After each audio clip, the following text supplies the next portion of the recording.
Good morning. We're going to call, excuse me, the board meeting to order. Ms. Richmond, please call the roll. Good morning, members. Mr. Runner, Here.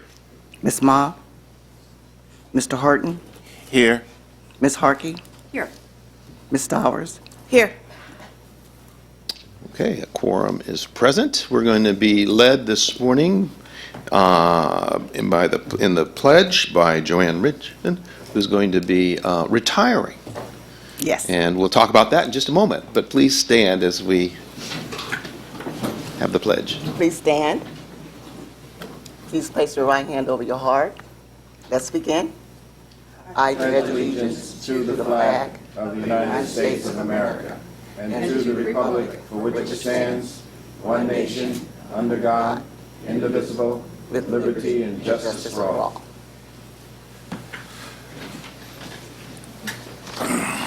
Okay, and our first item. Our first important item on this morning's agenda is a special presentation of a retirement resolution for myself, Joanne Richmond Smith. Okay, let me do this. We have two retirements that we want to honor this morning. I'm going to go ahead and read this first, Okay. and then we'll do it. I'll go down there and join Joanne, and then we have one for Dick Reisinger too, and then we'll do the same for that. So let me just start with this. Joanne began her state career in January 1976 at the Department of Justice and moved to the BOE's Special Operations Branch in October 1979. In 1985, she began working with a series of board members, including Richard Navis, Paul Carpenter, and Matt Fong. Joanne moved to the executive office in July 1991 before transferring to board proceedings in 1993. In December 2011, she was promoted to SSM2 and was appointed chief in March of 2012. During her tenure, Joanne has displayed outstanding leadership and provided technical advice and professional guidance to her staff, board members, management, and taxpayers. We thank Joanne for her excellent service to the people of California and for hard work and dedication and many, many years that she has provided that. We appreciate so much your time, and I'm going to let board members make comment now before we go down and join you. Joanne, Miss Richmond, you have kept the wheels on the bus more than anybody I know over the past 4 years, and in particular the last year to 2 years. And I want to thank you so much. Your calm, your ability to just handle things, to get it done, to stay late, very, very late, the weekend before the board hearing to be sure that everything's up to speed where it needs to be, members calling at the last minute. All of the items that it's really hard to put a board meeting together, and I don't think people understand. It's very difficult when you either a city council, board of soups, or this board. You know, when you've got 5 elected members, it's a very difficult thing because everybody has their wish list, and it's up to Joanne to figure out where that fits in the program and how to make it happen. If she can, and if she can't, explain it delicately as to why it can't and keep everybody happy, and that's not an easy task. You are probably the best politician I have ever seen. And incidentally, you look fabulous. I don't know how you get younger year after year, but you do, and I love your hair. Thanks so much for all your help. Okay. Wow. Member Horton. Thank you, Mr. Chair. Member Harkey has told the truth. She has, you have done just an exceptional job. You've been a good friend as well, I believe, to all the board members. And so we want to express our appreciation for all that you've done over the years. We are at your service. We are in your debt in a number of ways. And may you be blessed for your remaining years to enjoy them. We honor you today. Thank you. Member Stowers. Okay, Joanne, what can I say? They've said it all. On behalf of Betty, Controller Yee, thank you very much for your service. For me, you have done a fabulous job. Thank you. You really have kept us moving forward. Thank you for that. Enjoy your life. Thank your family for us, for letting us have you for this time, man. Yeah, great hair. Okay. Thank you. Let's all join her down front. These hers. Yeah, this one. Or if not, this one. So you look at yours, and this is it. You got it?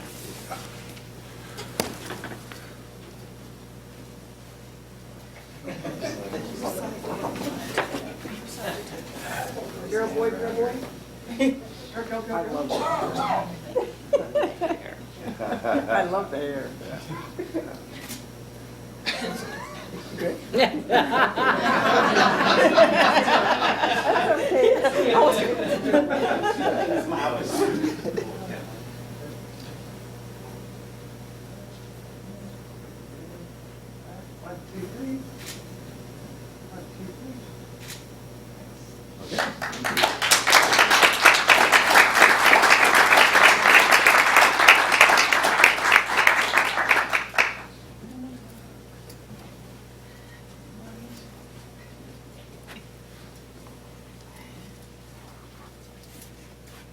Okay, we have another one. Dick, where's Dick? Come on, there he is. Dick, why don't you kind There of he is. come on close there and let me read this and then we'll come join you. Dick began his career at the BOE in May 2002 as a tax auditor and property tax department state assessed properties in the properties division. He quickly advanced through the auditor series before promoting through the position of supervising property appraiser, principal property appraiser, and BTA 3. He was appointed chief in July 2016. Dick's outstanding leadership, technical advice, and professional guidance will be greatly missed by this board. Board members, management, and taxpayers. Thank you, Dick, for your excellent service to the people of California and for your hard work and dedication on the behalf of the BOE. Dick, we really appreciated the fine work, your consistent help on issues, and again, these are going to be some difficult shoes to fill, so thank you very much. Dick, thank you so very much for the years of service. You have been a technical technician, just doing an exceptional job. You have progressed through this organization from much like myself. You know, we started out as a young lad and had all our hair, but you have yours. I don't have all mine. We want to just express our sincere appreciation. You've been a guru, person that we can go to. You've been there, you provided the advice, you provided the guidance, the direction as well. Your leadership throughout the years is what made this organization a phenomenal organization, and thank you so very much. You will be missed. Mr. Ressinger, thank you so much for all you've done.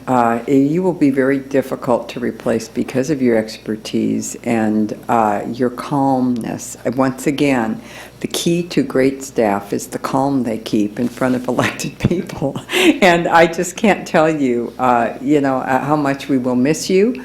I know you are probably excited and have a whole new life planned, but you are well deserved of your retirement, and I don't think we can say that about everybody, but I know you have worked really, really hard and have served us very well, and your expertise will be missed. But hopefully they'll be able to call on you periodically when you get back from your first vacation. Okay? Thank you so much. Member Seth. Okay, well, thank you very much. Controller, you, thank you very much for your service. Hopefully, you have downloaded all of your knowledge to someone in a software program that we can just kind of tap into. Your knowledge is extensive. Your leadership for your team has been very valuable. And we're going to really miss you. So enjoy your life. Be a happy retired person. But maybe come back as a retired annuitant if you like. Let us come down and join you.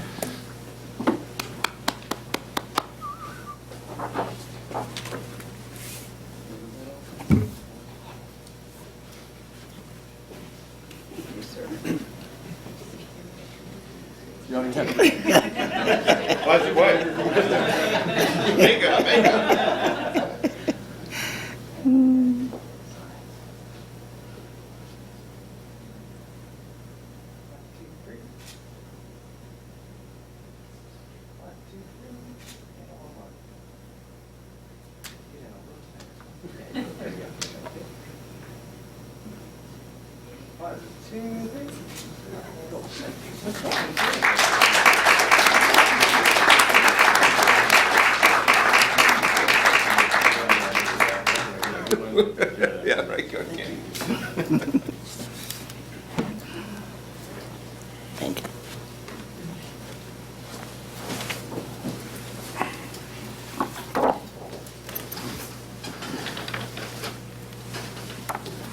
Okay, what's next on our agenda? So next on our agenda is item C, public hearing.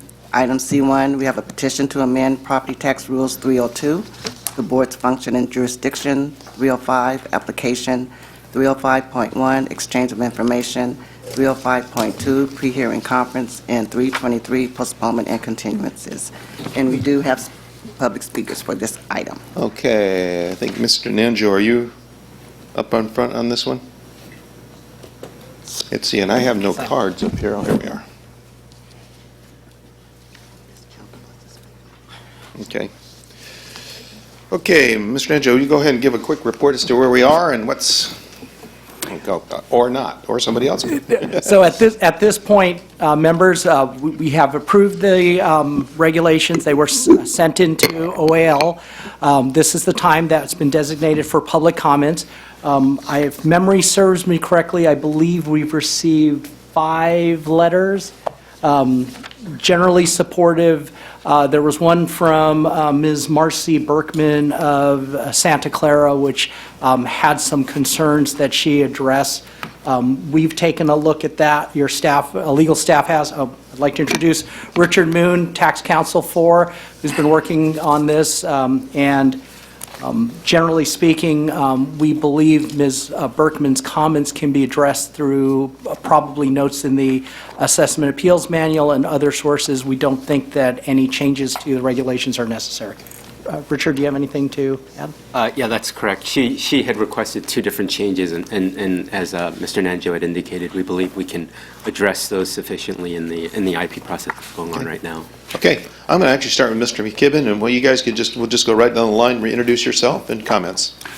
Thank you, Mr. Chairman. Members, John McKibben on behalf of the California Association of Clerks and Election Officials. We appreciate this opportunity, and we greatly appreciate the work that your board has done and your staff, and particularly Mr. Nanjo and his staff, and the folks from CATA, California Alliance of Taxpayer Advocates and Assessors, all working together to reach some resolution on these issues. And so we urge your board to adopt the proposed rules as written. Okay, thank you. I would echo Mr. McKibben's comments. I believe that the working group have animated conversations, put a lot of work into this issue, and I think that we came to an accord. I agree that Marcy Berkman's comments should be given heed. I believe, however, that these rules have gone through the process. I think we've all come to agreement, and I think that staff can resolve her concerns in the appeals manual. Thank you, Chuck. Good morning, Chairman Runner, members of the board. In order to be brief, which is not usually one of my strong points, I have some prepared remarks that I'd like to go through very quickly. Please introduce yourself for the record. Oh, I'm sorry, Sean Kelly. I'm the president of the California Alliance of Taxpayer Advocates, or CATA. I'm also the president and co-founder of DePasquale Kelly and Company, a property tax consultant practitioner for more than 25 years in the state of California.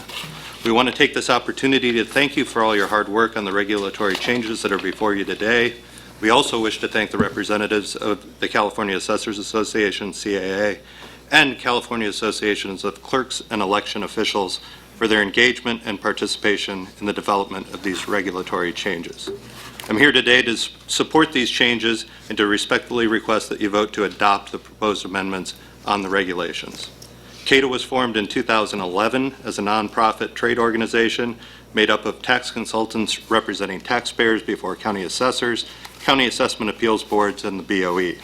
The journey on these regulatory changes began September 26, 2016, with a letter from CATA to board member Horton and the other members outlining a series of concerns we had regarding assessment and assessment appeals practices. As our December 6, 2018 letter spells out, we agree with the staff report and that the proposed amendments would provide significant clarity regarding the assessment appeals hearings. Among those changes, the more significant are, 1, that the functions of the appeals board include the duty to ensure that all applicants are afforded due process and given the opportunity for timely and meaningful hearings, that an application may not be denied at a pre-hearing conference or pre-hearing proceeding, and 3, the reasonable cause or both parties' agreement is required to postpone or continue hearings for longer than 90 days and requires the reason for the longer delay to be stated on the record.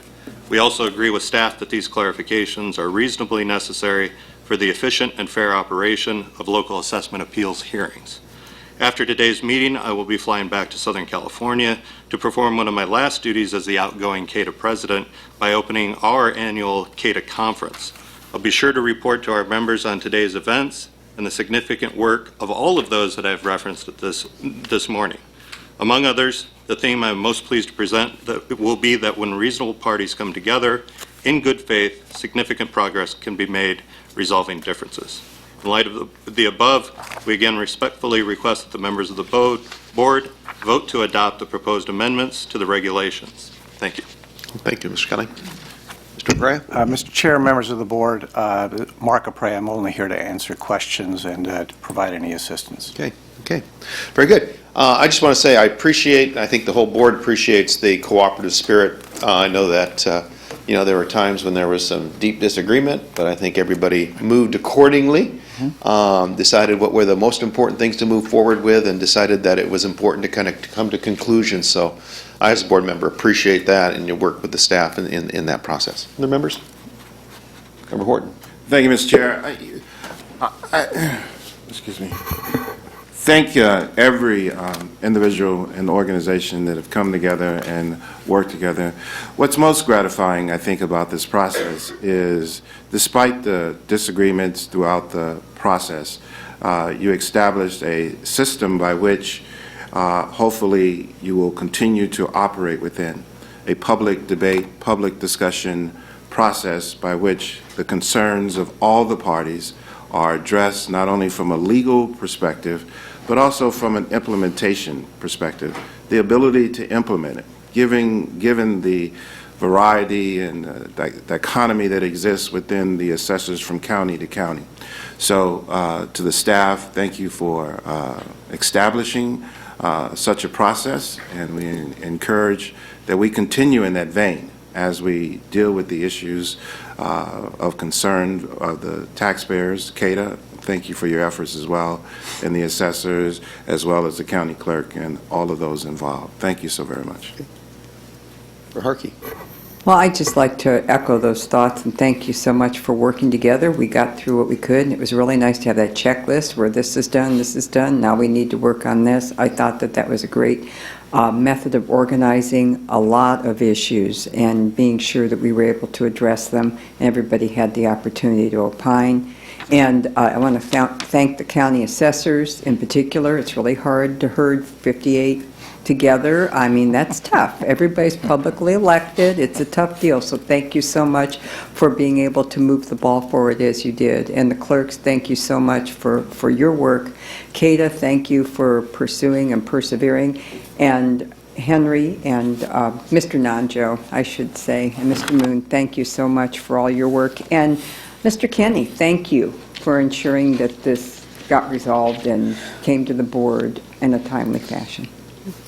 I think we would be remiss if we didn't acknowledge Member Ma and her staff for facilitating some very important meetings on these topics as well. Yep, thank you.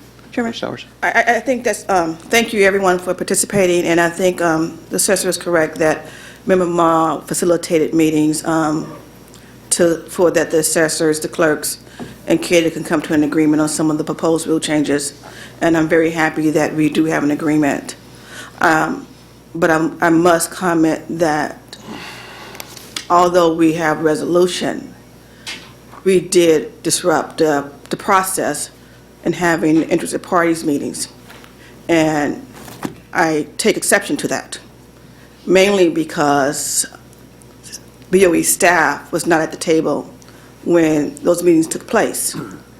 And Member Ma or her staff was there, and perhaps another member of staff was there, but the board as a whole was not there. So we did not really have an open process throughout. We had open meetings when it came before the board, and I really thank the assessors and everyone for coming to us in an open forum. I'm not really sure if the County Council of Santa Clara County was at the table when agreements was reached. And I'm not really sure if her suggestions are necessary at this time, but I would say that staff should take every effort to include them in the manual. With that being said, I'm prepared to make a motion to adopt the changes as drafted without including any other changes. I would second that motion and augment it to include that the motion includes that you take under consideration the issues brought forward by the Santa Clarita County Assessor as a direction to the staff. I take that. Yeah, Santa Clara, not Santa Santa Clarita. Clara, apologies. Right. Yeah, okay. I have a question on that. What does that entail? Does that slow the process down? Can we get this chunk done, or what's the story? We are, well, as I understand, The motion. Controller Stowers, Deputy Controller Stowers' motion and Member Horton's motion, we're going to move forward with the regulations as is, which means that it will not slow down the process. But we will make an effort to make sure that Ms. Berkman's, County Council Berkman's comments are addressed through, as we mentioned, in the, possibly in the Assessment Appeals Manual and other places as appropriate, so that her concerns are addressed. That's my understanding, too. Okay, so now the process moves forward, that'll be addressed, okay? I'm sure that's satisfactory. Okay, there's a motion and a second. Any objection? Okay, very good, that passes without objection. Great. So my office, just so the board members and others, the public understands, my office will now move forward in putting together the final rulemaking package, which includes the final statement of reasons, update the information digest, history notes, final text, and then we need to get our final Department of Finance DOF 399 sign-off. They've given us their preliminary okay, so we would hope that that's a quick process, and we should be on track to get it filed, and at some point, it would be effective. Okay, thank you very much. Great, thank you. Thank you. Ms. Chair, if I may? Yes, yes. Let me just caution everyone that even though we augmented the motion to incorporate the concerns of County Council Birdman, this is not the end of the process. So the process will continue. So to the extent that you've worked together to resolve the differences and found your common ground, let me encourage you to continue to do that. Without that, the process still could be disrupted as it begins to go through the various different channels as articulated by the Board of Equalization Chief Counsel, Mr. Naniel. Okay, Thank you. thank you. Thank you. Thank you. Okay, Ms. Richmond, our next item. Our next item for today is item E, Tax Program Non-Appearance Matters Adjudicatory. E3, we have legal appeals, property tax matters. These are constitutional functions, therefore the Deputy Controller may not participate in these matters under Government Code Section 7.9. Okay, Good morning, good morning. Chairman Renner. I'm Susan Galbraith. I'm the appeals attorney for the State Board of Equalization, and I have prepared 6 summary judgments for the non-appearance calendar for your review and approval, hopefully. Okay. Questions from members? Yes, Mr. Chair. Okay, Member Horn. On E3-2, Frontier. yes, for the benefit of the public, can you share what type of depreciation was used to value the taxable property? Was it straight line versus accelerated depreciation? I don't know if I can. It's kind of an appraisal question. That may be a better question, Mr. Horn, answered by staff. I Okay. see Mr. Wang's here. Sam, you want to take that one? Yes. My name is Samuel Wong. I'm from the SAPD. The answer to Mr. Horton's question is we use R3 curve. It's a curve. It's not a straight line or accelerated. It's just a curve that based on the R3 retirement trend. Okay. Other questions? Yeah, Is that, Member Stowers? Thank you. I know I'm not voting, but I know I can ask questions. That's correct. Okay, what's this curve, and do you normally use this curve? That's the first I've heard of it. Right. We use this curve to calculate the percent growth factors for most of our assessees. Yeah, This is a curve that we believe that fits the actual retirements the best. There are 2 different curves. There are R3 and R1, L3, L1, the different curves. and, apologies. No, Yeah. it was your question, go ahead. What determines which curve you use? the type of product. For telecommunication, based on our experience and history, we determined that the R3 will best fit the industry. So is that a consistent application? That's Is that- consistent application. You've for done all- that every year? For and- all telecommunication company, our percent growth factors are calculated based on the R3 curves. So you choose the curve by the industry? Is that what I heard you say? That's correct. You might want to pull that mic down a little. There you go. And speak, and maybe move up a little bit.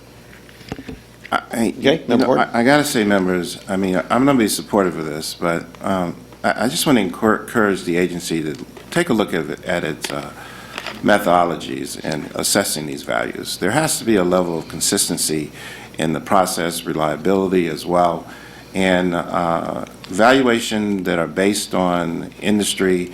It's not just based on the industry. It has to be based on the variables that the industry faces, the market values and how those are calculated and so forth.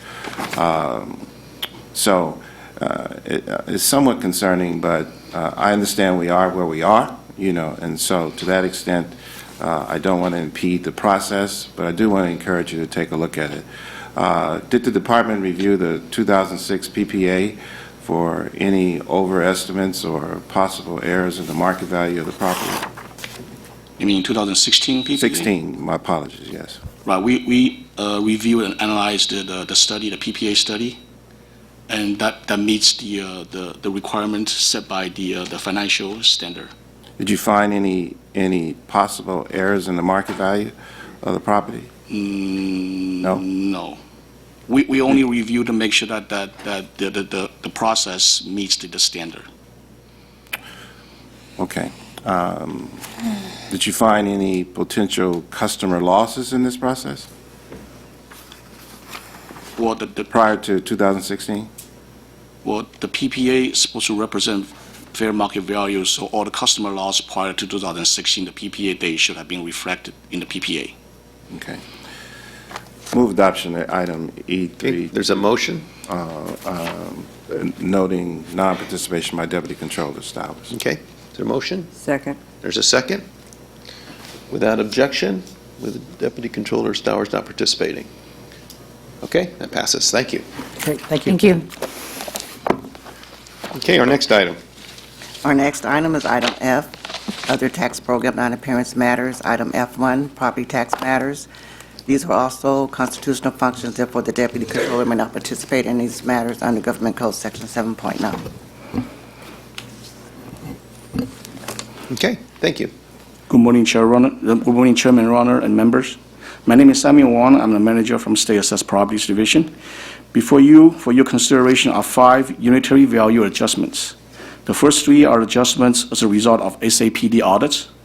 In each of these, the assessee is in agreement with staff's audit findings. The last 2 adjustments are land escape assessment due to assessee's late filing of statement of land changes. I ask you that you adopt these 5 unitary value adjustments. I'm here to address any comments and answer any questions you may have. Okay. Mr. Chairman? Yeah, Member Horton. For the benefit of the public, can you kind of describe the unitary value process and what it means and so forth? Well, unitary value process is every year assessees are required to file a property statement.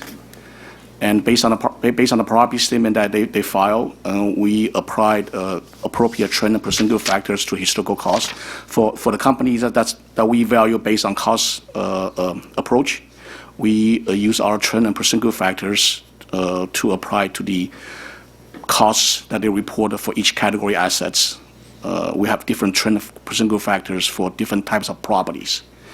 And that's based on the cost approach. For some companies that for some assessees, we may use we may weight the income approach, or we may rely on the income approach, or the discounted cash flow analysis. So we use the income information to estimate the value for the company.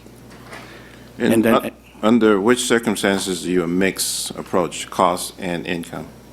well, for companies that have some extraordinary economic obsolescence, such as the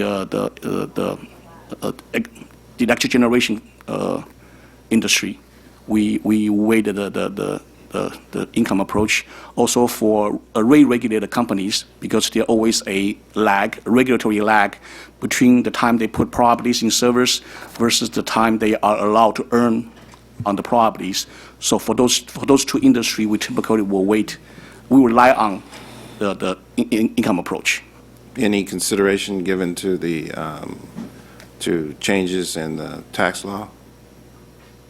Yes, we did adjust our cap rate for 2018 to reflect the new tax law.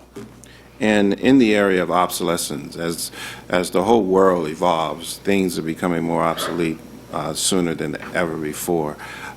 Is the agency sort of taking in consideration potential future obsolescence based on public policies that are passed on the federal and state level?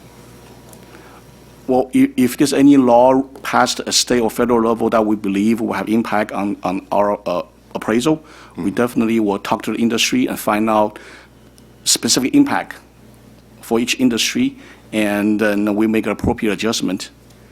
There are also sometimes the market may have impact on our appraisal process, and typically we'll get feedback from the industry, and then we'll make after discussion with the industry, we'll make appropriate adjustments. We do that almost on an annual basis. Okay. And is that in arrears, or do you project it and have conversations in advance? Well, a lot of time we get phone calls from the industry that have concerns about the potential obsolescence. So they will contact us. We will have a meeting with them, and then we address their concerns. If we believe that the concerns apply to the entire industry, we'll make industry-wide adjustments. If the concern is only company specific, then we will only make adjustment to that, any appropriate adjustment for that specific company. Okay. With the federal government considering, not the federal government, but the Department of the Treasury, I believe, I can't remember, considering raising the interest rates, economists are sort of projecting a potential slipping into somewhat of a recession and the concerns about tariffs and so forth. Is the agency anticipating or looking at or considering those variables for future evaluation of obsolescence and valuation? Well, if they have impact on a cap rate, we will address on a cap rate. Otherwise, we don't do forecasts on companies' economic condition down the road, because we are not forecasters. Right. And typically we rely on the companies to give us information in order for us to make adjustments. Mindful, I'm not necessarily suggesting that you become a forecaster or that you even do any forecasting, but I do believe there's an element of wisdom in looking to the future and anticipating the things that may very well impact your valuation, and having those discussions as soon as possible. Right. And briefing the members as soon as possible, so that these things can begin to be taken under consideration. Right. I think it accelerates any dispute or any resolution when all parties are cognizant of what may impact the valuation of property in Right. California. We do address certain issues that we know are going to be impacting the valuation, such as, for example, the wireless industry. They are pushing out 5Gs. Good point. So we are reaching out to the industry to find out how that's going to impact the value of the current properties they have. Excellent, excellent. Thank you, thank you. All right, thank you, Okay, Mr. Chair. any other question, members? Motion? Move adoption of this item, noting non-participation by Deputy Controller. Is a motion Second. and a second without objection? Okay, that passes. Thank you very much. Thank Next item. Our next item is the administrative session. Item J, consent agenda. Item J1, we have retirement resolutions for Kurt Beck, Steve Heeb, Sherry Hodges, Robert Bob S. Reinhardt, Richard Reisinger, Joanne Richmond Smith. Item J2, we have approval of board meeting minutes for October 23, 2018, and November 8, 2018 board meeting. J3, approval of Assessor's Handbook Section 531, residential building costs. Item J4, approval of Assessor's Handbook Section 534, rural building costs. And item J5, approval of Assessor's Handbook Section 581, Equipment and Fixtures Index, percent good, and valuation factors. These items can be adopted in one vote. Okay, thank you. And we have a couple of comments here in regards to those that are retiring. Yeah. So I will take the first one here. Kurt Beck is retiring on December 28th after 25 years of outstanding service to the BOE. Kurt began his career with the BOE in 1993 as a tax auditor in the Business Tax Department before advancing to Property Tax Department as an assistant property auditor appraiser. In January 1997, Kurt promoted to associate property auditor appraiser, and in 2000 to senior specialist property auditor appraiser in the State Assessed Properties Division.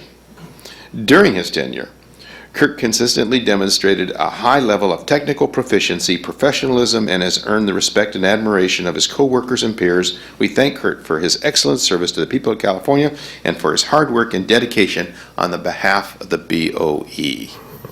So that was Kurt. I believe I have the second one. Okay. Steve Heap, Oh, I don't have any of them. right? Am I supposed to have? I have, That is correct. That is correct. That is And correct. so Okay. It is correct. Okay, so I don't have to do all the whereas. Okay. You want it? You can have it. No. I don't have. Speak your piece. Okay.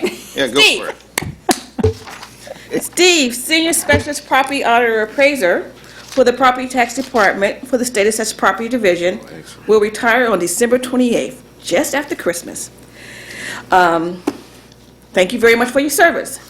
Steve began his career with the Board of Equalization in 1990 as an associate property auditor. Over the years, he advanced his career and was promoted to Senior Specialist Property Auditor in March 2000. During his tenure with the board, Steve demonstrated high level of technical proficiency from his years of experience at analyzing and successfully completing countless of audits. Good for you, Steve. Throughout many years, he earned the respect and admiration of his co-workers and peers. He has great integrity, and he has provided outstanding services to the state of California. Therefore, be resolved that we, the members of the Board of Equalization, do hereby extend our sincere and grateful appreciation to Steve for his dedication and service to the state of California and to the Board of Equalization. Steve, please enjoy your retirement. Okay. And I think Member Harkin. I am now on with Sherry Hodges, and she is well-known in Southern California.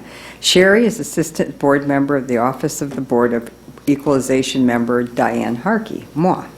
She will retire on, it says December 31st, 2018, but I believe it's January 6th, 2019, after over 11 years of state service. Sherry began her career with the California State Assembly on January 3rd, 2005 as a field representative in the office of Assemblyman Mark Weiland, former Assemblyman.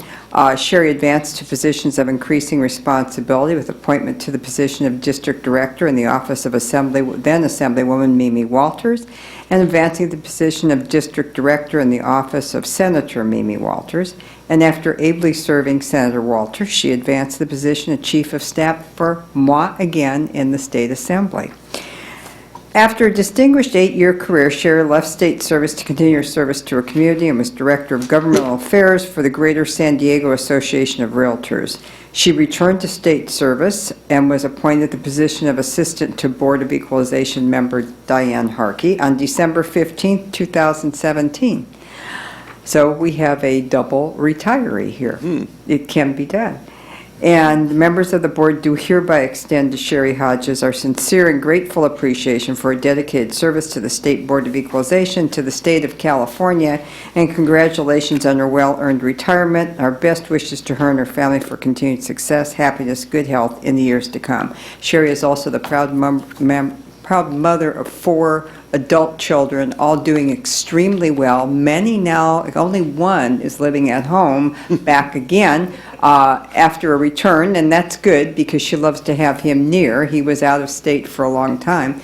And her other three are living in the south, I think it's Georgia and the Carolinas. So she's a long-distance commuter now and has 2 grandbabies, 2 grandchildren. So congratulations, Sherry. I know we'll see you around town. I know you're not through. Take care. Love you. Member Horton. Thank you, Ms. Chair. It's my honor and privilege to acknowledge Robert Reinhardt. Robert Reinhardt, the Business Tax Administrator 2 in the County Assessed Property Division of the Property Tax Department, will retire December 27, 2018, after 40 years of outstanding meritorious service to the people of the state of California and the Board of Equalization. Bob began his career with the Board of Equalization in 1977 as an assistant property tax appraiser in the Property Tax Division within the County Property Tax Surveyor Group. Shortly, as a reflection of his exemplary work ethics and dedication to the workplace, he promoted to as an associate property tax appraiser in 1978 within the same division. Whereas on June 1st, 1992, Bob transferred to the Technology Service Division and subsequently to the Taxpayers' Rights Advocates Office on April 1st, 1994, where Bob was instrumental in assisting many taxpayers throughout the state of California with tax inquiries, and he became an expert in property tax law and was able to assist and I'm sorry, my eyes aren't working, Bob. I think I need to retire as well, all of a sudden, resolving taxpayers' properties, tax issues. Whereas on April 1st, 2000, Bob promoted to Senior Specialist Property Tax Appraiser in the County Assessed Property Division, and based on his continued drive for career success, coupled with his stellar work ethics, he promoted to the position of Supervisor in Property Tax on November 17, 2005 in the County Assessed Property Division. And whereas Bob went on to achieve the promotion to Business Tax Administrator 2 on July 1st, 2013, in the position of Business Tax Administration 2, Bob oversaw the management of the County Assessed Property Division Legal Equity Ownership Property, known as LEAP, the division for the Board of Equalization. Bob has done an exceptional job in this. He's been a friend to many of his employees, as well as the Board of Equalization. He's been a go-to guy for the agency. And with that in mind, let me share with you, Bob, that when we retire and discontinue working, we cut off our alarm clock, we delete that app, and we become a full-time employee for our wives.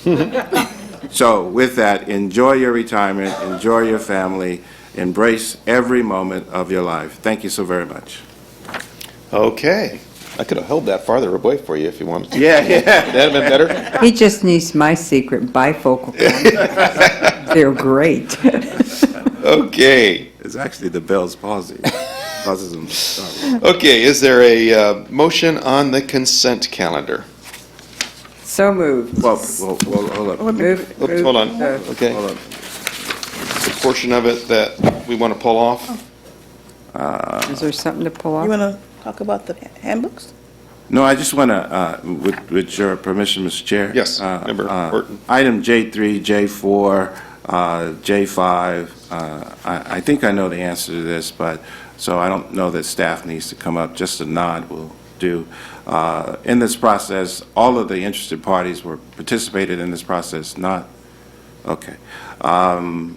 The assessor's handbook is a valuable tool to the assessors, and there are a number of areas within the handbook, Mr. Nanjo, that I think requires some legal review, and I just want to encourage the agency to be proactive as it relates to that, to the handbook. To that extent, I think it's fundamentally important that we engage on a regular basis with the assessors. Possibly the assessors can establish a separate committee to review the entire handbook to address the issues. My understanding, the handbook itself has not been reviewed for a number of years. I think I was 21 the last time that happened.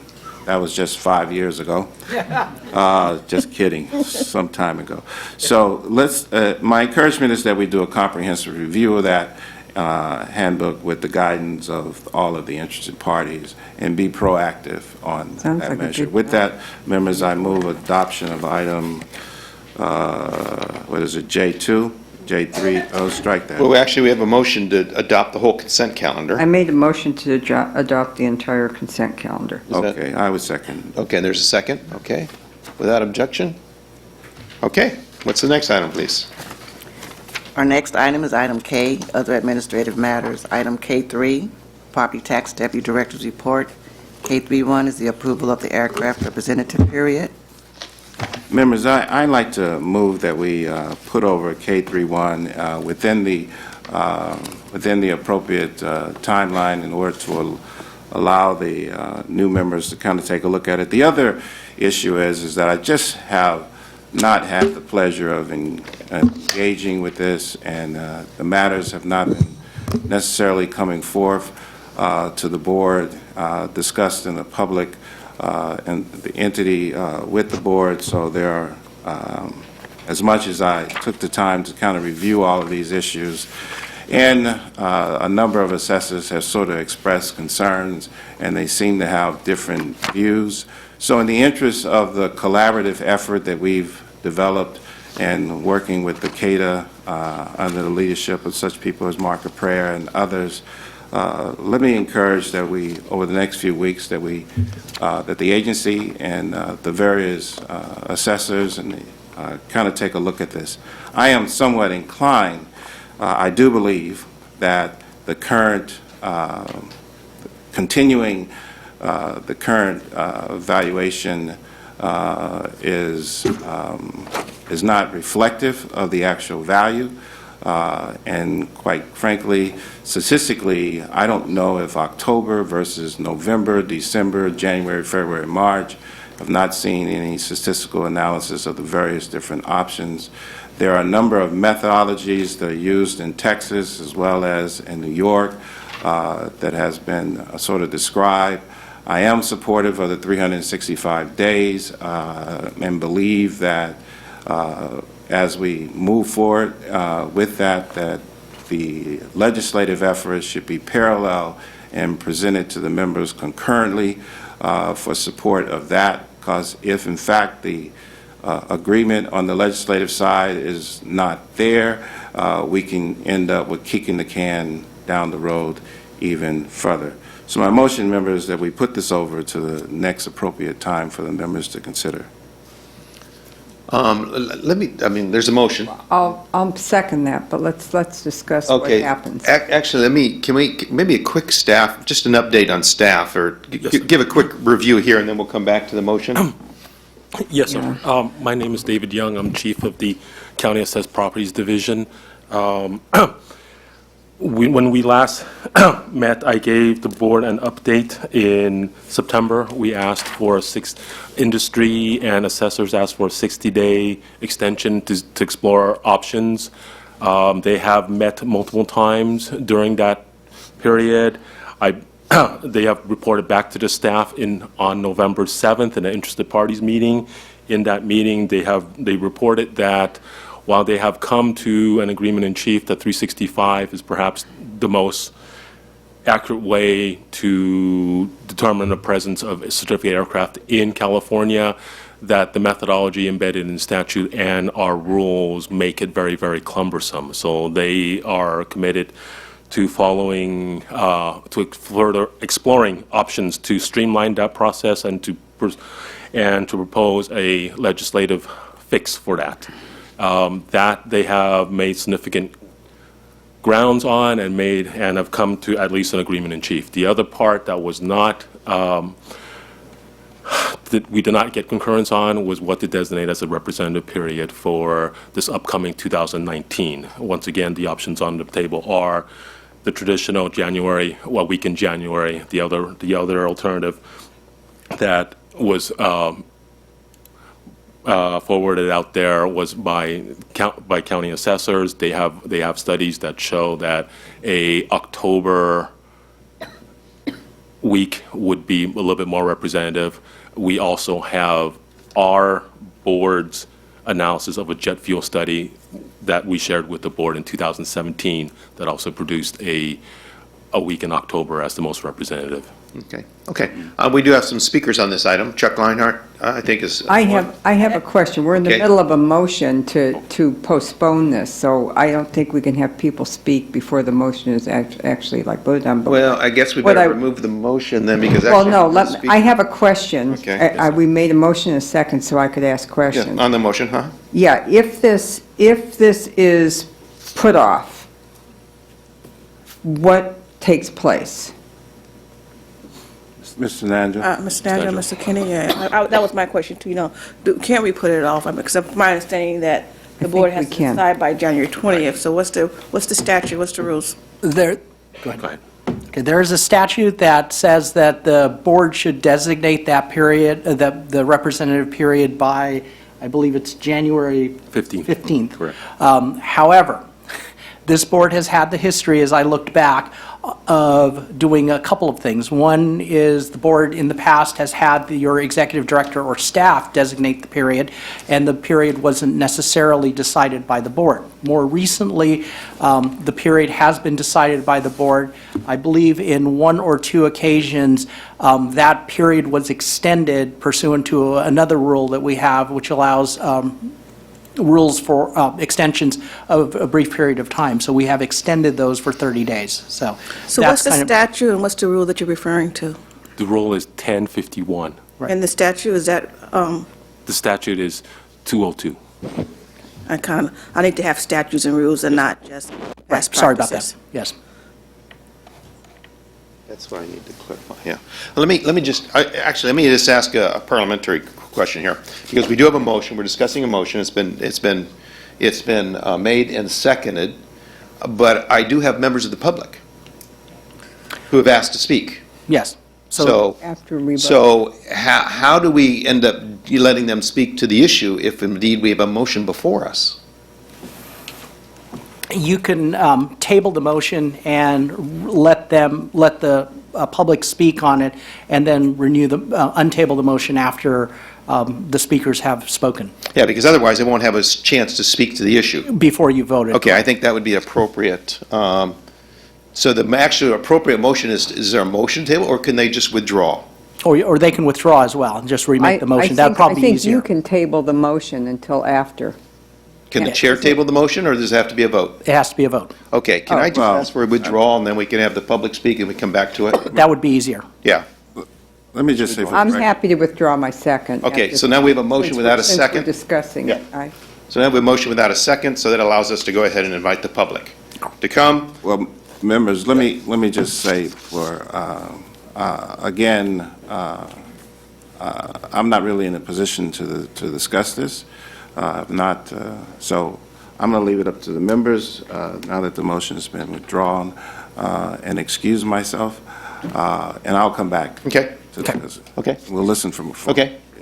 Okay, so Member Horton's going to withdraw from the discussion, and now we were going to go forward with those who have come forward. I think we have Chuck Leinhardt first. Come on up. There might be others, begin, because I think if you want to make comment on this, they don't necessarily need to do a card. Please come So forward. could just come on forward, take a seat, and we'll let you respond to it.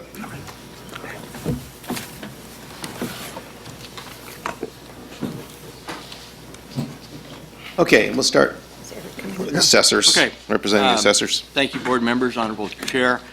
The California Assessors Association has adopted the position that utilizing a representative week in the second week of October is most reflective of the data set that we have looked at. I've got Ted Kavarian here from Los Angeles County who's done that analysis. He's spoken in some of the interested parties meetings in the past, and he is available to discuss that information in whatever level of detail the board would like to have today. Okay. I would share with you that my understanding of the situation is that we started an interested parties process. We were having some difficulty moving forward. A smaller group met in Los Angeles County that was facilitated by members of the airline community and members of the assessment community. That group reports verbally that they have made a lot of progress moving forward. I, as the president of the California Assessors Association, have asked to see that in some kind of a written format so that we can really understand, because there are many counties that are involved in the airline assessment business, and thus far I have not received that report.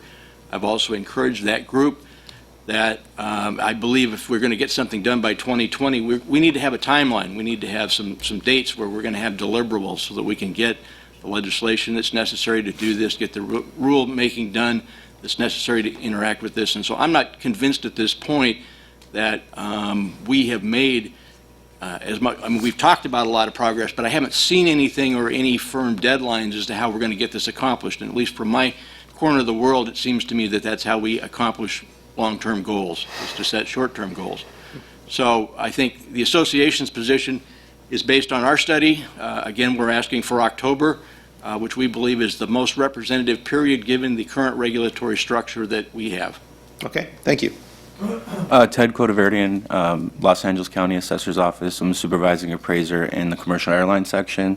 Mr. Runner and members of the board, I'm here to answer any questions you may have with regard to the technical items related to aircraft assessment or allocation. I've also been involved in the small working group and as well as the interested parties process that was put forth by the board. Okay, thank you. Tim Taylor with Airlines for America. The IP process has been fantastic. We think we are very close, that the deal is imminent, moving to a 365 model, which would, if all goes according to plan, both regulatorily and legislatively, that would go into place in 2020. To that end, we think it doesn't make any sense whatsoever to change the representative period for a one-year period of time. We feel like we would have to change our computer programs. There would be a whole series of changes we would have to pivot towards as we're simultaneously pivoting towards the 365 model and everything we need to do to make that happen.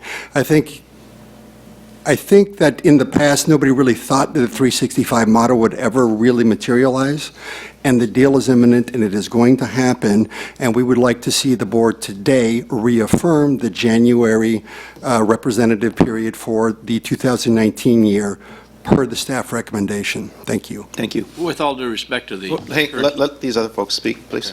Go ahead. Catherine Reese, representing Southwest Airlines.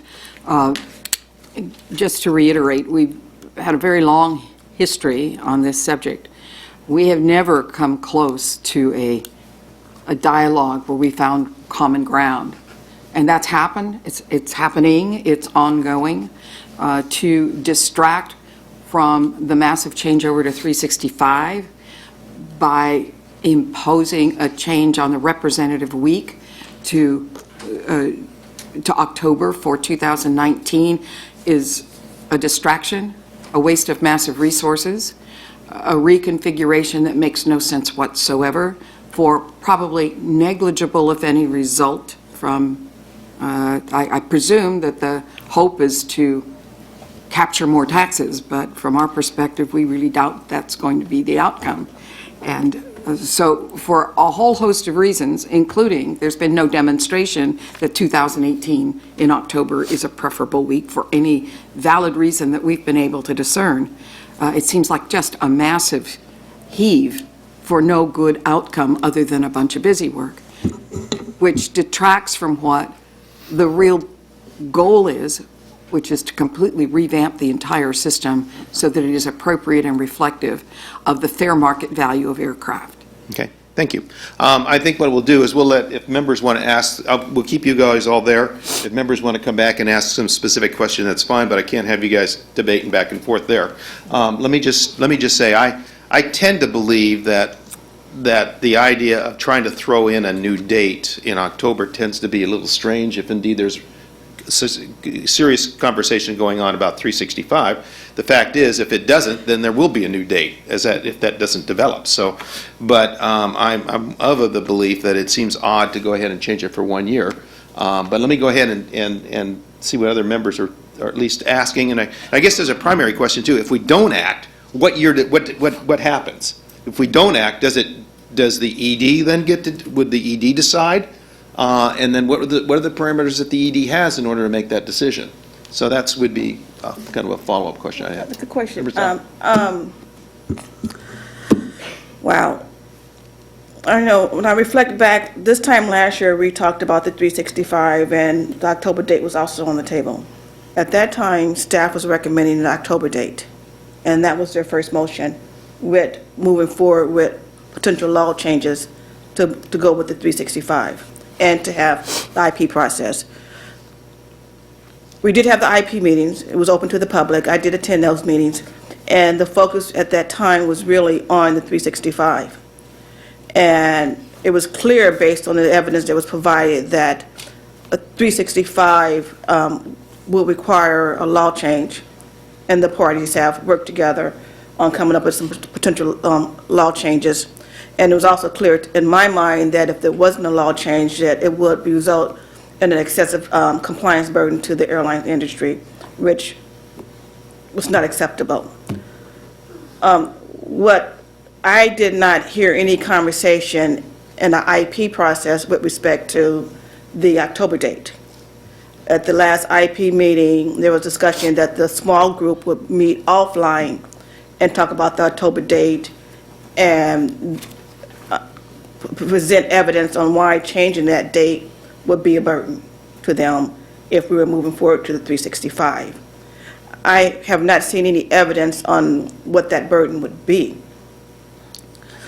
I also do not see where the current board has really been engaged with respect to changing the date to October, and that is our responsibility, is to engage with the assessors to set the period. And since the October period was kind of taken out of the IP process, meaning that through BOE staff, the board members were not engaged, I do not think that we are in the best situation to make a decision right now. I have some notes here that tells me that under RTC Code 155, we may extend it to provide for that engagement, and that engagement can take place during this month of December, and it can take place in January with the new members-elect. Extend and let the, basically, I think it's most reasonable to extend the date through January 29th and let the new members engage with the assessors and come up with the best period, whether it's January or October. But I do think that there needs to be a real evaluation on changing the date, whatever that date may be. Member Harkey? Well, I kind of disagree, and let me tell you why. We had everybody here. We did have a date of October that was disputed, and the general consensus even at that time was to go to 365. And I believe there was a question whether there was going to be computer availability, how it would work, how it would function. Then we found out through all the processes that have been ongoing that it also requires legislative changes. So I think the process is well on the way. I don't need necessarily a justification of the cost of changing and then changing back. I can tell you that anytime you create that kind of a system for a business, it's going to have a cost, it's going to have chaos, and it's going to have errors. And I'm not so sure even our board staff is ready to make those changes. So I would, rather than kick this onto a new board, when this board has been dealing with it for so long, I would rather approve the staff recommendation here, and then next year, when the new board has its wings kind of, under it, they can, if we're still not at a 365 methodology, they can change. But to make a change from January to October is going to require, I think, yeoman's effort on everybody's part. And I don't think we've got the staff for it, nor do I think that we want to impose that on our business community right now. So I would prefer to adopt the staff recommendation, keep the period to be January, and let the new board take on the battle at the end of the year. I would second that. Just a comment, the staff recommendation is for 2019, we take January 13th. Right. Move forward with a law change, and also to adopt October 13th, 2019 for the 2020 year. So that's pretty much assuming that there is not a law change to go to 365. So that way we put in the aircraft industry on notice that the board will be going with October 13th, 2019 for I think 2020. that probably gives enough time, planning time anyway. Okay. I see some head noddings on the other side, like, at least, like Member Acknowledge. Harkey said, give you guys an opportunity to plan for it. Yeah, if you feel that that's properly before you and not the incoming board, I tend to think that that would be incoming board, so I'm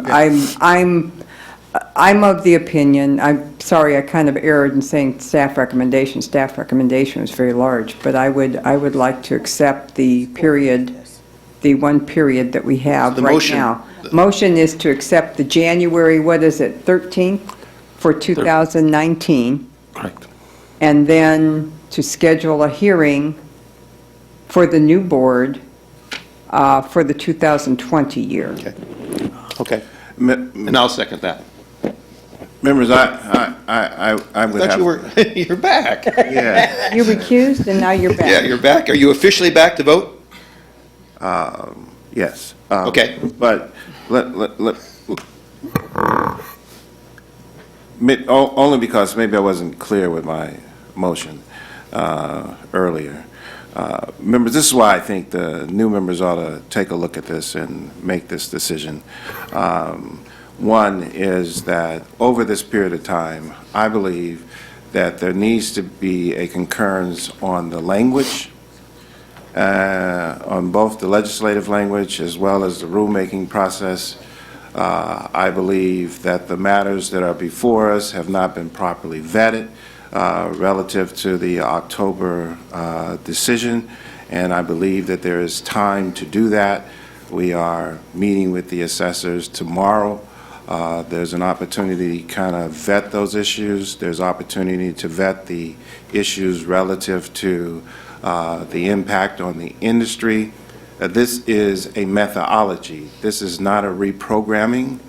This is using a new period in time, if in fact that's the decision of the body, and just inputting that into that process.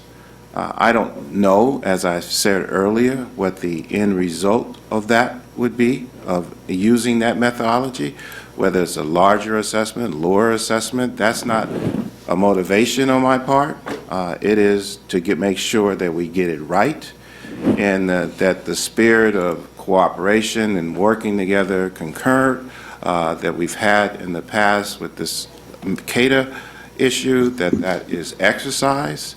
And I don't necessarily think it's wisdom to move forward when you have a party, interested party to this that is not in agreement, that has expressed concerns about not receiving certain reports, not being engaged in the entire process. I think that is disrespecting the process, and particularly when Chief Counsel has articulated that the rules actually allow for that to take place. It allows for us to delay this in a way that the interested parties process can continue. The questions that are out there, the concerns can be addressed, and the new board members can make that decision. I don't believe that there is a bias by any members whatsoever. I believe this is an academic discussion based on statistical reality that we face. Moving forward without a concurrence, again, will ultimately end up in kicking the can down the road in 2019, in 2020. The legislative process is upon us. You will have to submit your legislation within the next 2 or 3 weeks. You have to have an author within the next 2 or 3 weeks, which means you have to go into the legislative process with a concurrence. I guarantee you there will be a hiccup that will occur without this cooperation from the onset, that you will have members of the assessors body that will disagree, and the legislation will continue, and we'll continue to kick the can down the road. I, for one, just don't want to be a party of that. So I would make a motion to, There's a motion. on the There's floor. already a motion on the floor. members, you First can and make a second. motion to, You meant substitute motion. substitute motion, if you will, to allow the new members to continue this process, make a decision within the timeline as required by statute. Okay, there's a substitute motion. Is there a second? Second. There's a second. Objection? Okay, please call the roll. Chairman Runner, No. Mr. Horton, Yes. Ms. Harkey, No. Ms. Stowers, Yes. Okay, that brings us No back to action. the original motion, which I tend to think is going to maybe have the same outcome. But let me just ask a couple, let me just speak to the issue. I guess one of the issues that I just feel, I mean, we've been dealing with this thing off and on, obviously, for a number of years. Very complex. And to think that the new board in their January meeting is going to be prepared to set a date just makes no sense to me. It's a terrible gift for us to give to them, and I don't doesn't seem to be logical at that point. However, let me ask you this: I'm gonna prejudge the outcome a little bit, and I'm going to ask actually the ED to come up and Mr. Nanjo. If indeed we take another motion and the motion that's on the floor, and it comes out to a similar item, a 2-2, obviously the motion dies at that point. What would be the outcome? Or let me ask you this way. I'll ask the ED directly. Obviously, you're not getting a direction from the board at that point, or maybe you're getting mixed direction from the board. In terms of your role as somebody as historically has been the case where the ED has been able to set the date, do you have a thought in terms of where you might land? Yes, I do. Dean Kinney, Executive Director with the board. Obviously, staff gave our recommendation a lot of thought, considered what it discussed. You know, last year we said use January, put them on notice for October. The board didn't go that way. They said do January, engage in 360, what we did, so industry wasn't put on notice. Last year we wanted to put them on notice because, you know, staff is sensitive to the impact on taxpayers, and as they discussed, you know, they would have to reprogram, go back and find data that they hadn't gathered, and that's the reason we came to our recommendation for this year. Either the board or the executive director can invoke Rule 1051 and extend the period. The board chose not to. I've heard nothing that would lead staff to believe that we would change our position. Which would be for next year, the January date? Correct. Okay. And weighing, again, why we made the recommendation, the burden on taxpayers, the parties are working. Okay. I do believe over this next month, we would pull off energy that could be devoted to writing legislation for the long-term solution. And as you notice from all the retirements, we're pretty short-staffed, so I just see Mr. Young burning a lot of resources between now and January educating the board. And getting nothing And we will else have no done. agreement. They'll have to decide between January and October, and either we'll have to spend a lot of time getting them up to speed, or they won't be up to speed. Okay. So, Okay, thank you. Mr. Chair? Yeah, Mr. Horton. You know, we have used this excuse for far too long. I We know, can't- it's time for us to leave. No, I appreciate that. Well, let me not say the members. The staff has used this excuse far too long. None. Last year, the staff recommended October as a legitimate date. They did not recommend that we continue it. They actually recommended October. Then if the Board of Equalization said, okay, well, we don't necessarily want to do that. Why don't we see if we can resolve this by May? Staff was burdened with the responsibility of doing what I'm suggesting that we do now. That was a 5-month period of time that staff was encouraged to come back with a resolution that addressed the possible October date, addressed the 365 date. This thing has been around for 5 or 6 years, you know, and so it is not something that is new to the staff. This is a policy matter that we're just basically due to the lack of engagement, I'll use that term, and advancement of the issue, what we've experienced with the CADA issue.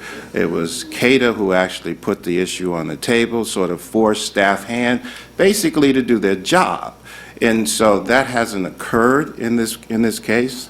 The arguments that we don't have staff, we can't do this, we can't do that, are not viable arguments when you're talking about the taxpayers of the state of California. That's not something they necessarily want to hear.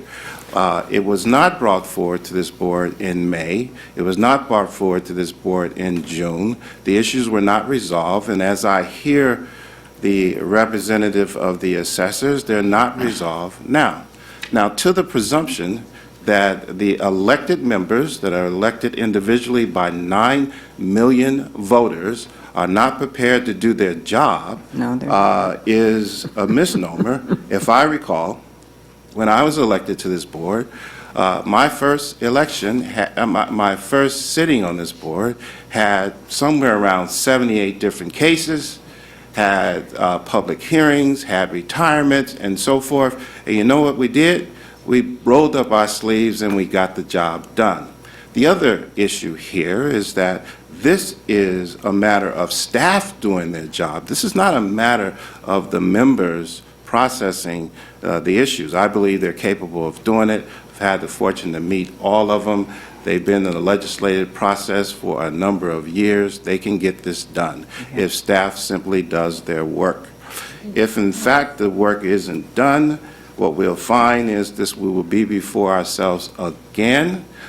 They will be before themselves again, faced with kicking the can down the road again.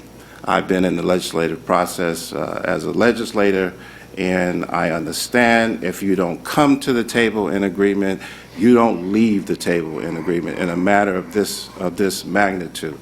So, with that said, I oppose the motion and believe that staff can get it done. I actually have more confidence in staff than staff does in himself, evidently, and that the association can get it done, that the assessors can get it done in a matter of weeks. I could write the legislation and say, do you agree? Yes? You agree? Yes? Okay, fine. We put forth this legislation as part of the process, which demonstrates a concurrence in our efforts to work together and what we profess that we're going to work together with. So it's somewhat disappointing that I've served on this board for 9 years. I authored the original legislation in 2004. So this isn't new. You know, to pretend that this is new will only perpetuate the problem that I'm concerned about. And I get the position of the members and how it may be important to make this decision for them, but it's important to me that we get it right. Okay, Member Harkey. I always appreciate Member Horton's comments. He's always very thorough, and I know he's well-reasoned. However, I can't help but disagree. This is an extremely complex issue. We do have a lot of retirees. We have been batting this around for 4 years since I've been up here. We batted it around when I was in the legislature. The legislature couldn't make a decision, and we are trying to make a decision. I believe we're very far down the road to a 365, which is what everybody wanted. The whole time I've been here, that has been the lament, to make it 365. It sounds like we're really close. Now, for this board to determine something or to throw something off onto a new board, which, I'm sorry, is just not going to be prepared to hear this. It's very complex. I doubt that any of them have done any kind of assessment work or taken assessment tests. So to try to get into the numbers, I mean, maybe they have written legislation, but you got to first figure out what it is you want to legislate. And I do not believe that they're going to be prepared in January. And I do not think it's fair to shove this off on staff now with the brand new board. The board is going to need some attention. I can tell you that by the board member who has replaced District 4. They're going to need some attention. They're going to need some updates on policies. They're going to be doing workshops. They're going to be going through all of the state workshops that they have to have, required by law for personnel, and for other reasons, for safety, for driving the cars. I mean, it's just this ongoing bureaucracy when you get elected to this board of what you have to do in the first month, plus fill out all the reporting requirements and get up to speed. And I don't believe that they're ready to deal with airline assessments that we have not been able to deal with. I would like to continue with what I wouldn't even mind going with the staff recommendation, since that's where it's going to land anyway. But I don't want to change the period for this year. I'm vehemently opposed to doing so because we're getting the ball rolling, just like with CADA. You know, CADA was involved. It took a long time. It got pushed, just like this will push everybody to take some action before the next time to hear this item. I think we're well on the road to seeking the solution that we want, and just switching the dates now makes no sense to me. I've not seen any justification for why we have to do it or why we would do it, and I'm not predisposed to switching dates out of nowhere, nor am I going to just kick it down the road to the new board in January. That's around the corner. They get sworn in on the 6th or 7th. You know, they're not going to have time to move. And so I really think that that's an unfair scenario for staff. I think it's unfair for our CEO and our council. I don't think it's the right thing to do. I think putting it off for a 10-month period and seeing where 6 months, you know, doing a check back, seeing where everybody is on it, and allowing for some crafting of legislation that will actually work, I think is very important. So that's why I recommend my motion. I think I'll repeal my recommendation and go with the staff recommendation, because I think that keeps the most continuity and allows everybody a chance to get this done. That puts the pressure on, just like we did when we insisted that everybody get together on the CADA deal, and we put a time frame. This staff recommendation puts a time frame on it. Okay, so you're removing I am your removing motion. my motion, and I'm making a motion for staff recommendation, staff as written, as recommended, and as recited by Ms. Stowers.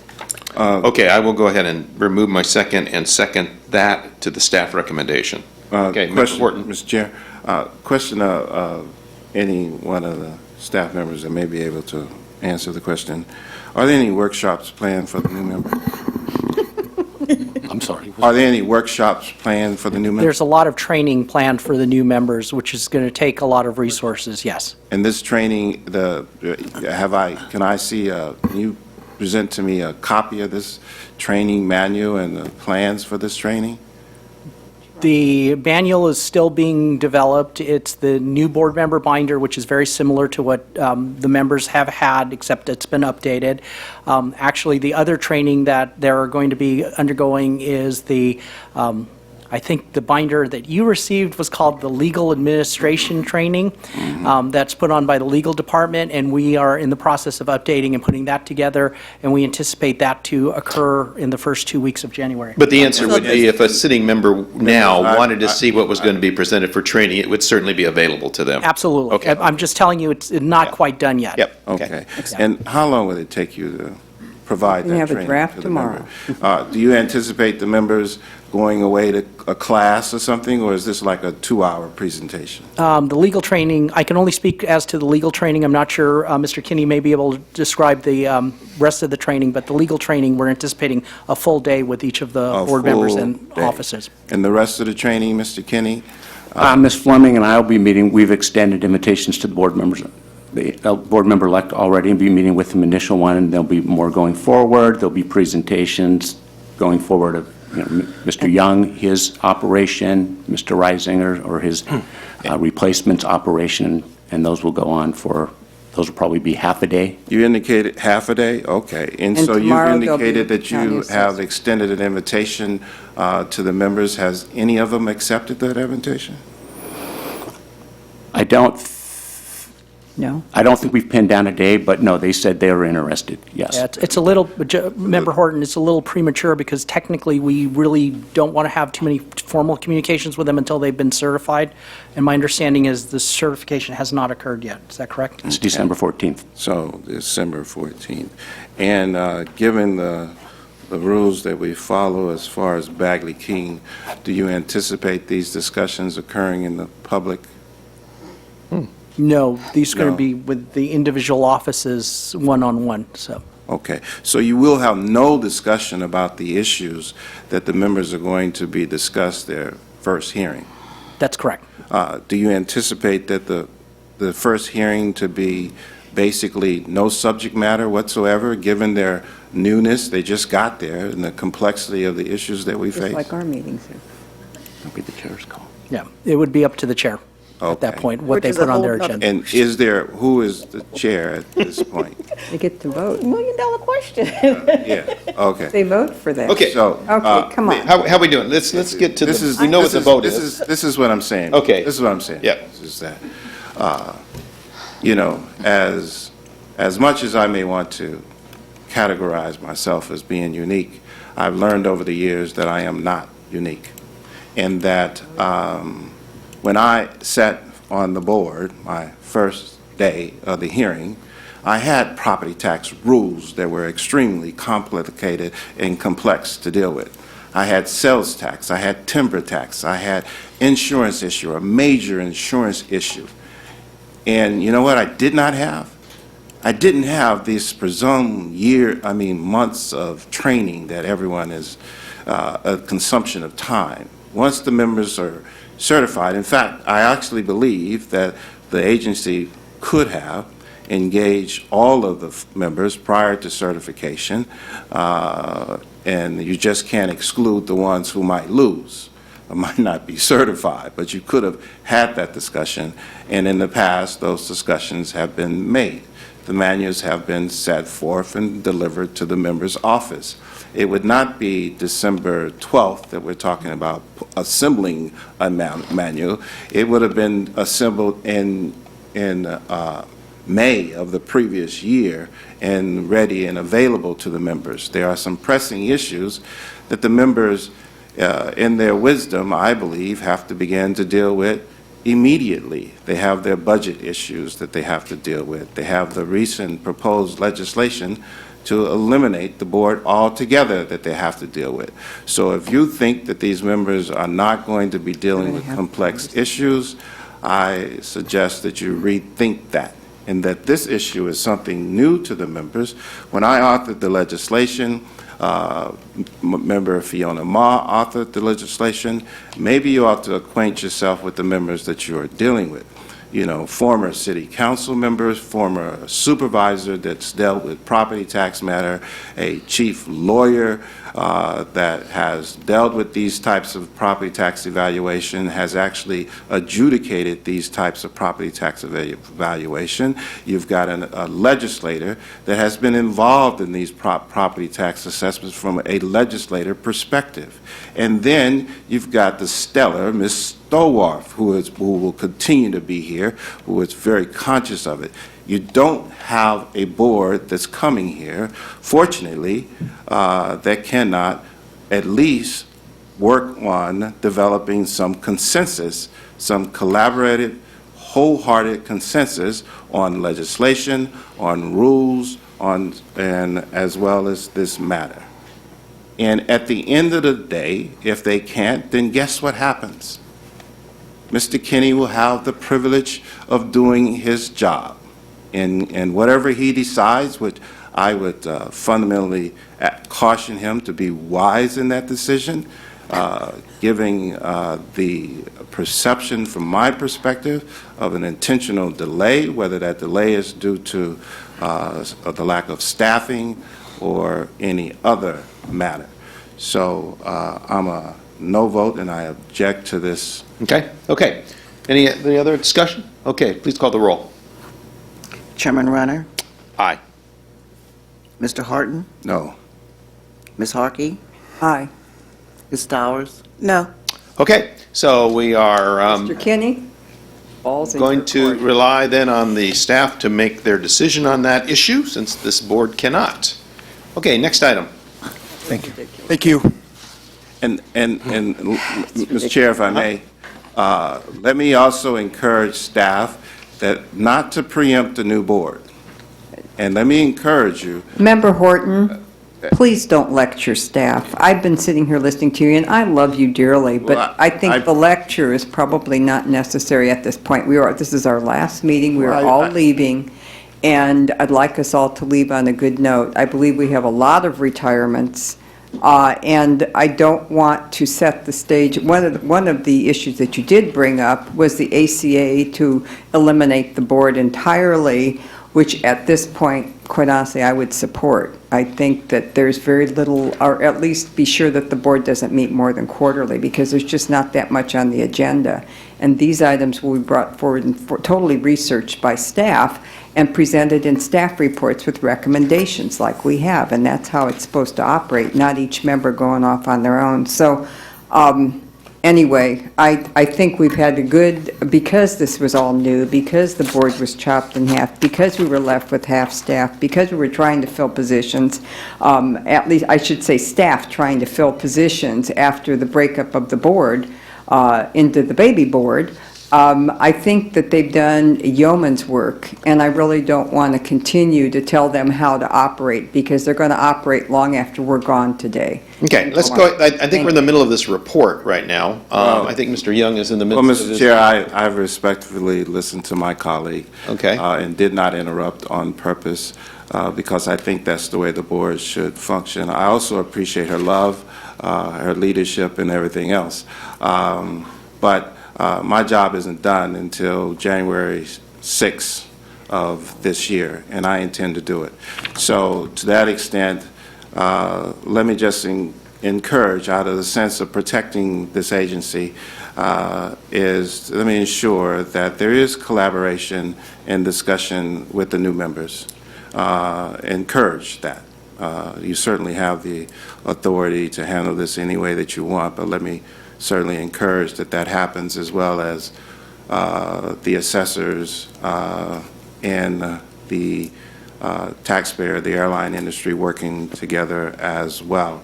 I think that's all that I'm really seeking here, is collaboration and mutual respect as they go through this process. Thank you, Mr. Chair. Okay, Mr. Young's going to continue with his items of report. Yes. So our next item is K32, draft cover letter and form regarding Revenue and Taxation Code Section 441D. Yes, this is a verbal report, and hello, Mr. Chairman, Runner, and honorable members of the board. My name is David Young, Chief of the County Assessed Properties Division. I bring before you today an update of the draft cover letter and form regarding Revenue and Taxation Code 441D. At the September 25th, 2018 board meeting, the board directed staff to work with interested parties to develop a form that county assessors could use when requesting information during an assessment appeal. Accordingly, staff has developed a draft and circulated it amongst interested parties for review and comment, with comments due by October 19th. Staff has received 15 interested parties' comments and arrayed them in a matrix. Because of the number of interested parties that responded and the issues raised, staff has produced a second draft of the 441D informational request letter and will circulate it back to interested parties for additional comments and review. I am available to answer any questions you may have. We are working very diligently with all interested parties. We are very confident that we could develop something in the very near future where we can have concurrence on both sides on this and bring it back before the board. Okay, thank you. Mr. Chair? Yes, Member Horton. Thank you, Mr. Chair. Mr. Young, I just want to compliment you on your diligence, your engagement in this process, pulling all of the parties together, having them work together to come to this resolution, and marching down the road collectively towards a real solution. I appreciate the work that you've done, and support this item as well. Okay. Thank you, sir. Next item. Our next item is K33, Assessment Appeals Manual regarding continuances and postponements. For the sake of brevity, the board, if I may, I would like to basically ditto my first report. We did the same thing. We drafted language that dealt with continuances and postponements. We have circulated it out, and once again, we have received multiple comments. I am confident also there that we will be able to come up with concurrence and acceptable language to amend our assessment appeals manual very soon, sir. Okay. Mr. Yes, Chair, Member Horton. Mr. Young, what is the Yes, sir. timing? Again, my compliments to you and your Yes. staff in this effort. What is the timing? When do you anticipate this coming up before the board? Well, sir, right now, we are working with legal in addressing a lot of the issues. I think we can solve most of them. If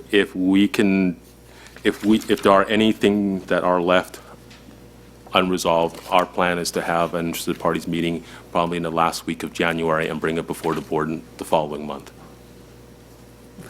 Okay. Chairman? Yes. I just one question Showers. on the manual. I'm assuming that with that manual revision, you could consider county councilor suggestions Yes. with respect to Route 323. Of course, that is, Thank you. that is one of the key items. Thank you. Okay. Okay. Thank you. Thank you for your report. Next item. Our last item for today is closed session. The members will now go into closed session to discuss pending litigation and personnel matters. Okay. Off we go.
Okay, Ms. Richmond, prepared to report out a closed session.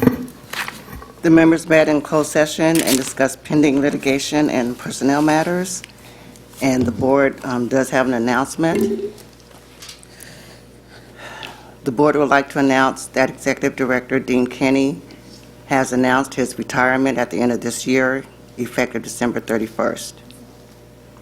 The board has also appointed Ms. Brenda Fleming, Chief Deputy, as the interim Executive Director, effective December 31st. Okay. Thank you. And I mean, You want to go down the line? make some response, or? I mean, I guess I was go first this time. Okay, go ahead, please. Dean, congratulations. Just hearing it announced officially out loud made my heart drop. You've been a valuable ED. You provide a great service to the state of California. Don't want you to retire. Really, really don't. I'm almost ready to cry right now. But I understand.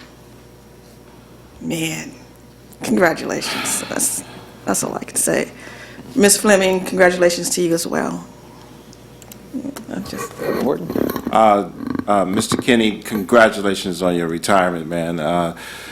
Enjoy it. I know you will. You and your lovely wife have made a phenomenal team for this agency over the years, and you're very, very much appreciated. The last year or so has been challenging, and I certainly have put forth my own challenges in that regard. And please understand that that's just out of respect for you and respect for this agency as well. But I am very much appreciative of your services over the years and your partnership with this agency. Thank you and enjoy. Ms. Fleming, I don't know whether to say congratulations or some other term, but I certainly know that you're up for the challenge. I would encourage you to maintain an open line of communication with Mr. Kenny, even though he is retired. I think there's value in that, and we are at your support. I too look forward to terming out, and so maybe we can go fishing, Mr. Kenny, and enjoy that aspect of life. Thank you very much. Okay. Member Harkey. Mr. Kenny, thank you so much. You know my feelings. I could not imagine anyone else steering through what we've been through in the last year and a half without you at the helm. I think you've had a very even keel, and much more importantly, he's always smiling. He's always smiling, and that makes things just a little bit better. He likes what he does. It's very apparent. He loved the agency, liked his job. He had an enjoyable career. He and his wife, and it just shows. It showed your knowledge and the attitude that you brought to the staff. I think was really, really important. So, thank you so much for your dedicated service and for getting the ship through port, so to speak. And Ms. Fleming, I can't thank you enough for accepting to come in on an interim basis. Hopefully it'll be permanent by the new board when they assess your skills, because there are many and multiple. I worked with you at the big board, and now on this one, you've been just stellar. You, again, have an attitude that just, exudes confidence, respect for others, and even keel, which I think is really important when you're dealing with a lot of personnel issues and elected board members. So thank you so much. I look forward to hearing from you. I will be saying sayonara as well, and or adios, whatever you prefer.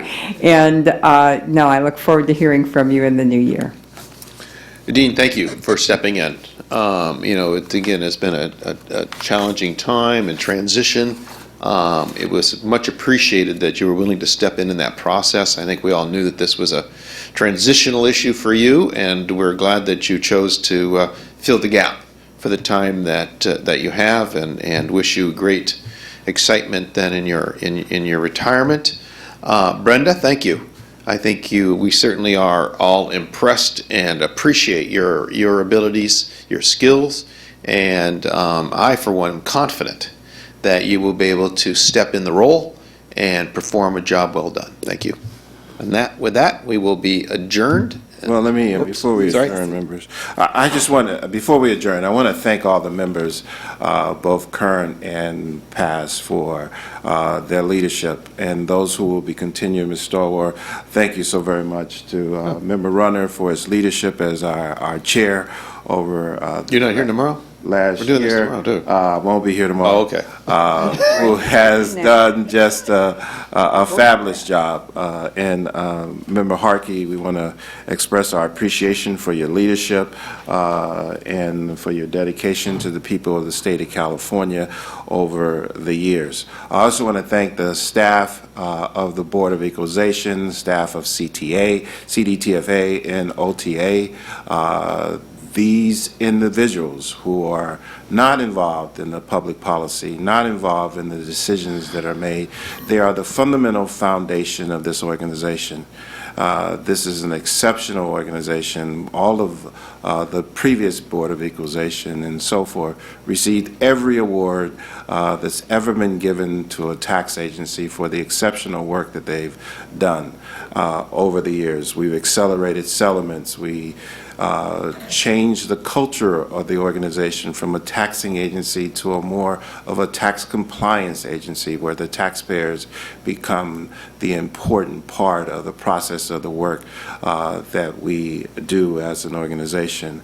We accelerated the resolution of issues at the board, and enabling the administrators and the auditors and even the receptionists, valuing them and enable them to make decisions and become an important part of this agency, invested in this agency.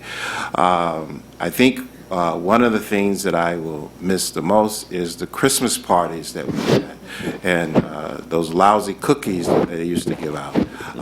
But at any rate, thank you so very much to all of you. Maybe next year we'll get the salary bump and the comparative salary with the industry. We'll continue to kind of advocate for that on your behalf. Thank you so very much, everyone. Okay. Thank you, Member Horton. Thank you, Member Horton. Yes. I will extol your virtues tomorrow Yes. when you're not here. Yeah, it's easier to talk about you when you're not here. Okay, we will be all back except for Member Horton tomorrow, and so we are adjourned. We're recessed. Oh, recess. Oh, we actually recessed? Okay, I'm sorry. Okay. Thank